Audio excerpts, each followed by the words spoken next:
Hello student, welcome to my channel. আজকে আমি তোমাদেরকে ক্লাস 10 এর ইংরেজি বইয়ের প্রথম গল্প আর.কে নারায়ণের লেখা ফাদার সেলফ গল্পটির ইউনিট 1 আমাদের পড়া হয়ে গেছে। এখন ইউনিট 2টা লাইন বাই লাইন বাংলায় মানে করে শোনাবো।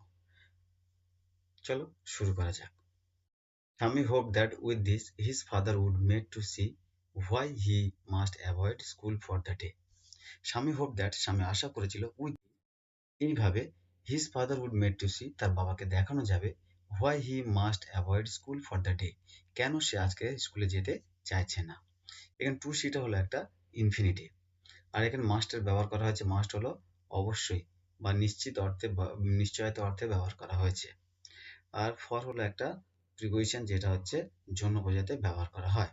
But father's behaviour took an unexpected turn, but কিন্তু ফাদার্স বিহেভিয়ার বাবার ব্যবহার টুক অ্যান আনএক্সপেক্টেড টার্ন একটা অপ্রত্যাশিত মোড় নিয়েছিল। আনএক্সপেক্টেড মানে হচ্ছে অপ্রত্যাশিত। He proposed to send a letter with Swami to the headmaster. He proposed তিনি প্রস্তাব দিয়েছিলেন টু সেন্ড এ লেটার একটা চিঠি পাঠাবেন উইথ স্বামীর টু দ্য হেডমাস্টার প্রধান শিক্ষক মহাশয়ের কাছে। এখানে টু সেন্ড হলো একটা ইনফিনিটিভ, আর উইথ হলো একটা প্রিপোজিশন, কারণ এটা হচ্ছে সঙ্গে বা সাথে বোঝাতে ব্যবহার করা হয়। টু হলো একটা প্রিপোজিশন যেটা তে বা প্রতি বোঝাতে বা কাছে বোঝাতে এখানে ব্যবহার করা হয়েছে। No amount of protest from Swami, স্বামীর কোনো রকম কোনো প্রতিবাদ would make him change his mind, তার বাবার মনের কোনো পরিবর্তন করাতে পারেনি। এখানে ফ্রম হলো একটা প্রিপোজিশন যেটা থেকে বোঝাতে ব্যবহার করা হয়। By the time Swami was ready to leave for school, by the time ততক্ষণে স্বামী ওয়াজ রেডি স্বামী প্রস্তুত হয়ে গেছিল টু লিভ ফর স্কুল স্কুলেতে যাওয়ার জন্যে। টু লিভটা হলো একটা ইনফিনিটিভ, আর ফর হলো এখানে একটা প্রিপোজিশন যেটা জন্য বোঝাতে ব্যবহার করা হয়েছে। Father had composed a long letter to the headmaster, বাবা প্রধান শিক্ষক মহাশয়ের জন্য একটা চিঠি লিখে ফেলেছে। এখানে টুটা হলো একটা প্রিপোজিশন যেটা তে বা প্রতি বোঝাতে ব্যবহার করা হয়। He put it in an enveloped and sealed it, he put it তিনি এটা রেখেছিলেন ইন অ্যান এনভেলপ একটা খামের মধ্যে অ্যান্ড সিল্ড ইট এবং তার মুখটা বন্ধ করে দিয়েছিলেন।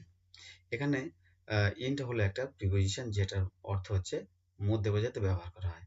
এনভেলপ মানে হচ্ছে খাম, আর সিল্ড ইট মানে হচ্ছে বন্ধ করে দেয়া।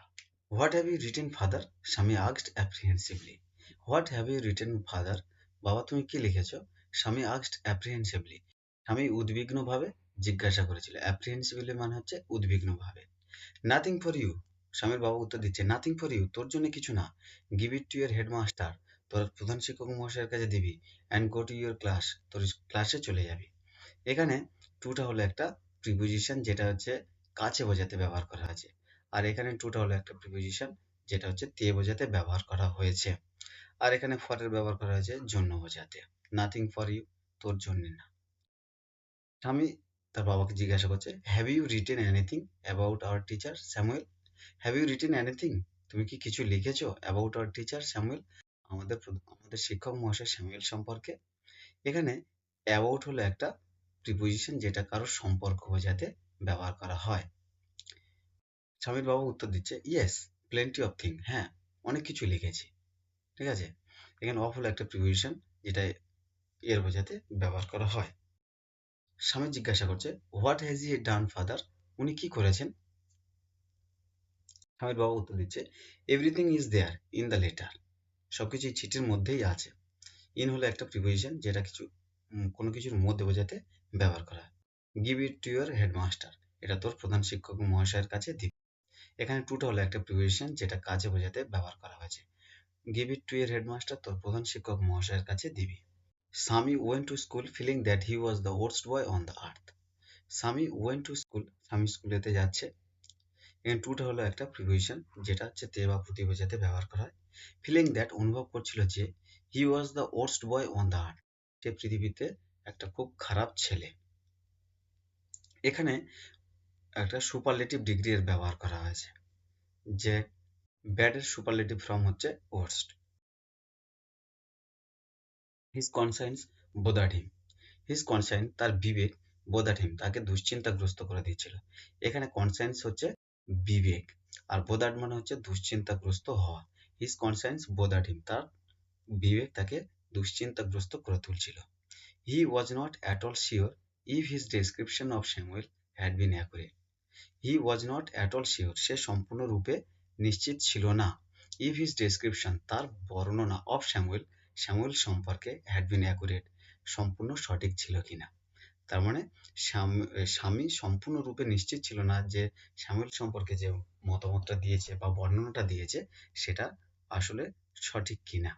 এখানে অফ হলো একটা প্রিপোজিশন যেটা এর বোঝাতে ব্যবহার করা হয়েছে, অফ স্যামুয়েলের। আর এখানে হ্যাড বিন ব্যবহার করা হয়েছে, এটা হচ্ছে একটা past perfect tense. He felt he had mixed up the real and the imagine. He felt, সে অনুভব করছিল, হি হ্যাড মিক্সড আপ, সে মিশিয়ে ফেলেছে। মিক্সড আপ হলো একটা ফ্রেজাল ভার্ব যার অর্থ হলো গুলিয়ে ফেলা। The real and the imagine, বাস্তব এবং কল্পনাটাকে। এটা হলো একটা পাস্ট পারফেক্ট টেন্স, যেহেতু হ্যাড ব্যবহার করা হয়েছে ওই জন্য। Swami stopped on the road side to make up his mind about Samuel. Swami stopped on the road side, Swami রাস্তার ধারে দাঁড়িয়েছিল, to make up his mind, তার মনস্থির করতে, অ্যাবাউট স্যামুয়েল সম্পর্কে। এখানে অন হলো একটা প্রিপোজিশন যার অর্থ হচ্ছে উপরে হয়, কিন্তু এখানে অবস্থান বোঝাতে ব্যবহার করা আছে। অন দ্য রোড সাইড, রাস্তার উপরে। টুটা হলো একটা প্রিপোজিশন যেটা হচ্ছে তে বা প্রতি বোঝাতে ব্যবহার করা হয়। আর মেক আপ হলো একটা ফ্রেজাল ভার্ব যার অর্থ হচ্ছে মনস্থির করা। অ্যাবাউট হলো একটা প্রিপোজিশন যার অর্থ হচ্ছে কারো সম্পর্কে বলা। Samuel was not such a bad man after all. Samuel was not such a bad man after all, Samuel সর্বোপরি কোনো খারাপ লোক নন। Personally he was much more friendly than the other teachers. Personally, ব্যক্তিগতভাবে, he was much more friendly, তিনি আরো অনেক বেশি বন্ধুত্বপূর্ণ, দেন অ্যানি আদার টিচার্স, অন্যান্য শিক্ষক মহাশয়দের চেয়ে। তার মানে ব্যক্তিগতভাবে স্যামুয়েল স্যার অন্যান্য শিক্ষক মহাশয়দের চেয়ে বেশি বন্ধুত্বপূর্ণ। স্বামী also felt Samuel had a special regard for him. স্বামী আরও অনুভব করেছিল, Samuel had a special regard for him, Samuel তাকে বিশেষভাবে স্নেহ করত। স্পেশাল মানে হচ্ছে বিশেষভাবে, রিগার্ড মানে হচ্ছে স্নেহ করা, ফর হিম মানে হচ্ছে তার জন্য। এখানে ফর হলো একটা প্রিপোজিশন যেটা জন্য বোঝাতে ব্যবহার করা হয়েছে। স্বামীর head was daisy with confusion, স্বামীর মাথা বিভ্রান্তিতে ভোঁ করতে শুরু করেছিল। স্বামীর হেড ব্যবহার করা হয়েছে, এটা হচ্ছে একটা পজিটিভ কেস। ডেজি মানে হচ্ছে বিভ্রান্তি, আর কনফিউশন মানে হলো বিভ্রান্তি। দুটো কোনটা কখন ব্যবহার করব? ডেজি মানে হচ্ছে শারীরিকভাবে যখন বিভ্রান্তি হয়, অর্থাৎ মাথা ঘোরা। আর কনফিউশন মানে হচ্ছে মানসিকভাবে বিভ্রান্তি, অর্থাৎ এটা হলো একটা গুলিয়ে ফেলা। উইথ হলো একটা প্রিপোজিশন যেটা সঙ্গে বা সাথে বোঝাতে ব্যবহার করা হয়। হি কুড নট ডিসাইড, সে স্থির করতে পারছিল না, if Samuel really deserve, Samuel কি আসলেই প্রত্যাশা করে the allegation made against him, তার বিরুদ্ধে যে অভিযোগটা আনা হয়েছিল, ইন দ্য লেটার, চিঠির মধ্যে। অর্থাৎ স্বামী স্থির করতে পারছিল না স্যামুয়েলের বিরুদ্ধে যে অভিযোগটা আনা হয়েছিল সেই অভিযোগটা কি সে আসলে প্রাপ্য। এখানে হলো ইনটা হলো একটা প্রিপোজিশন যেটা কোনো কিছুর মধ্যে বোঝাতে ব্যবহার করা হয়েছে, ইন দ্য লেটার, চিঠির মধ্যে। The more he thought of Samuel, সে যত স্যামুয়েল সম্পর্কে ভাবছে, এখানে অফ হলো একটা প্রিপোজিশন যেটা এর বোঝাতে ব্যবহার করা হয়।